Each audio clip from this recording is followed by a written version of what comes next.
Morning student. मैं आपको आज बता रही हूँ planning and economic development semester 3 की आज कॉजेस ऑफ रूरल एम्प्लॉयमेंट बता रही हूँ, जिसमें एम्प्लॉयमेंट ऑन एम्प्लॉयमेंट मैंने आपको पढ़ा दिया था। Main causes of rural on employment का क्या कारण है, यानी ग्रामीण बेरोजगारी के प्रमुख कारण क्या है, क्या क्या ऐसे मेन कारण हैं जो ग्रामीण बेरोजगारी के बताते हैं। यानी ग्रामीण क्षेत्र में सबसे अधिक गंभीर समस्या अगर कहा जाए तो आज बेरोजगारी है। आज देखिए, एक ऐसा कोरोना वायरस के चलते पूरा लोगों की रोजगार जो है सो छीन गई। सारे ग्रामीण लोग अपने अपने घर को लौट गए, अपने गांव को लौट गए, लेकिन बेरोजगार होकर लौट गए।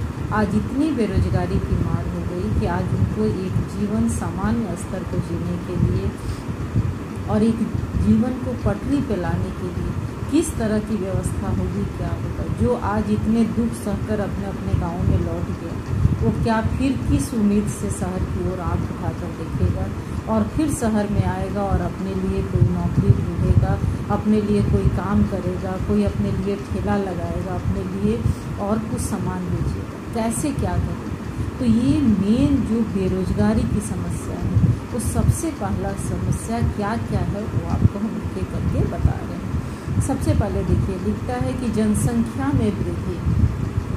तो सबसे पहला अगर किसी भी कारण को देखा जाए तो आपका बेरोजगारी का सबसे मेन कारण है जनसंख्या। अगर जनसंख्या हमारा अनुपात से बहुत अधिक वृद्धि होगी तो चाहे हम कितने भी रोजगार उपलब्ध करा दें, कितने भी नीतियाँ चला दें, कितने पॉलिसी हम बना दें, 5 वर्षीय योजना, ये योजना, वो योजना, कितने भी चला दें, लेकिन हमको सफलता नहीं मिलने वाली है, क्योंकि हमारे ऊपर जनसंख्या वृद्धि का एक ऐसा हो गया है कि जनसंख्या को कंट्रोल नहीं हो पाता है। और जब तक जनसंख्या को कंट्रोल नहीं होगा, चाहे सरकार कितना भी कोशिश कर ले, लेकिन उसकी रोजगार, सभी लोगों को रोजगार देना बहुत ही असंभव है। तो जनसंख्या की वृद्धि, अगर भारतवर्ष में अगर जनसंख्या की वृद्धि इतनी अधिक है कि लोगों को रोजगार नहीं मिल पाता है, तो अगर लोगों को रोजगार चाहिए, लोगों को रोजगार देने के लिए सबसे मेन है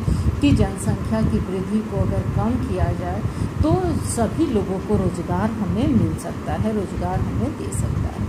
दूसरा कहता है कि बढ़ता हुआ जनभार, यानी बढ़ता हुआ जनभार यानी जनसंख्या वृद्धि से क्या हो रहा है कि कृषि क्षेत्र जितना भी है वो सब कटते जा रहे हैं, उन पे घर बनते जा रहा है। तो ये सारा कृषि का जो क्षेत्र था, जो वन का क्षेत्र था, जो वन में सारे फल फूल सब उगते थे, वो सारे कुछ लोग अपने अपने स्तर पे अपने लिए उपयोग करते जा रहे हैं। तो जब अपने लिए कोई चीज़ उपयोग करते हुए जाएगा, अपने लिए आप रख लीजिएगा, तो फिर इसकी जो है सो ये बहुत मुश्किल हो जाएगा कि आप किस तरीके से दे सकते हैं, आप किस तरीके से कर सकते हैं। तो बढ़ता हुआ जो ये जनसंख्या है, ये आपका जो हर क्षेत्र को अपने तरह से गिरफ्त में लेते जा रहा है, और ये जनसंख्या वृद्धि का ये सबसे आपका मेन कारण है, और बेरोजगारी भी इसी के चलते सबसे ज़्यादा।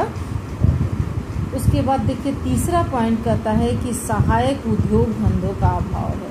यानी उद्योग धंधे, अगर सरकार कोई छोटी छोटी इंडस्ट्रियाँ को अगर प्रोत्साहित करती है, उसको खुलवाती है, तो बहुत सारे लोगों को रोजगार मिलेगा। लेकिन अगर सरकार उसको नहीं खुलवाती है तो लोगों को रोजगार का अभाव होगा। गांव में बहुत सारे लोगों के पास पैसा नहीं है, तो अगर सरकार उन लोग को 0% इंटरेस्ट पे लोन दे, लोगों को कुछ हेल्प करे और उनके लिए छोटे छोटे कारखाने लगाएं, ताकि उन लोगों को रोजगार मिल सके और रोजगार के द्वारा वो काम कर सके।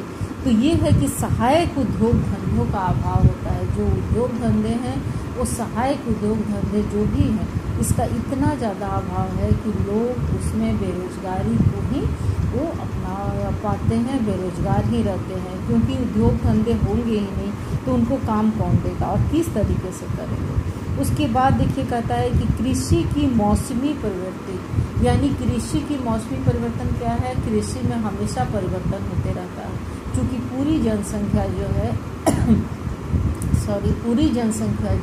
सो कृषि पर आधारित है। और कृषि में परिवर्तन, कभी बाढ़ आ गया, कभी सूखा आ गया, कभी टीडियों के द्वारा हमला हो गया, कभी पूरी तरह से ओला बारिश हो गया ताकि सब समाप्त हो गया। आज देखिए एक ऐसा वायरस है जो पूरे दुनिया को चपेट में ले लिया।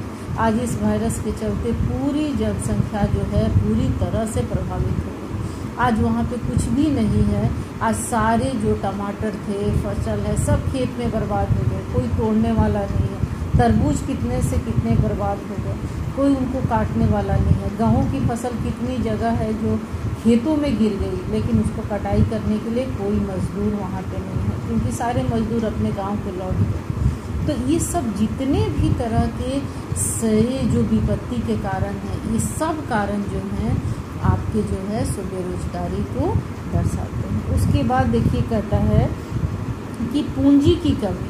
सबसे पहला तो है कि किसी भी बिजनेस को शुरू करने के लिए हमें मेन जो है सो हमें पूंजी की ज़रूरत पड़ती है, चाहे वो पूंजी छोटा हो या बड़ा हो, लेकिन बिना पैसे के हम कोई बिजनेस शुरू नहीं कर सकते हैं। तो पूंजी हम कहाँ से ले आएंगे, कहाँ से दे पाएंगे, कैसे दे पाएंगे? अगर ग्रामीण क्षेत्र में है तो हमारे पास तो बिल्कुल ही पूंजी नहीं है, तो पूंजी का अभाव से हम क्या बिजनेस कर सकते हैं? अगर हम कोई ठेला भी लगाएंगे तो उसमें भी हमको कम से कम कुछ पैसे चाहिए, ताकि हम वहाँ पे कुछ सामान खरीद के, चाहे वो हम वेजिटेबल वेंडर हो, चाहे वो फ्रूट्स वेंडर हो, कुछ तो पैसे लगा के पहले वो खरीद के रखेगा, तब तो सेल करेगा तो उसको प्रॉफिट होगा।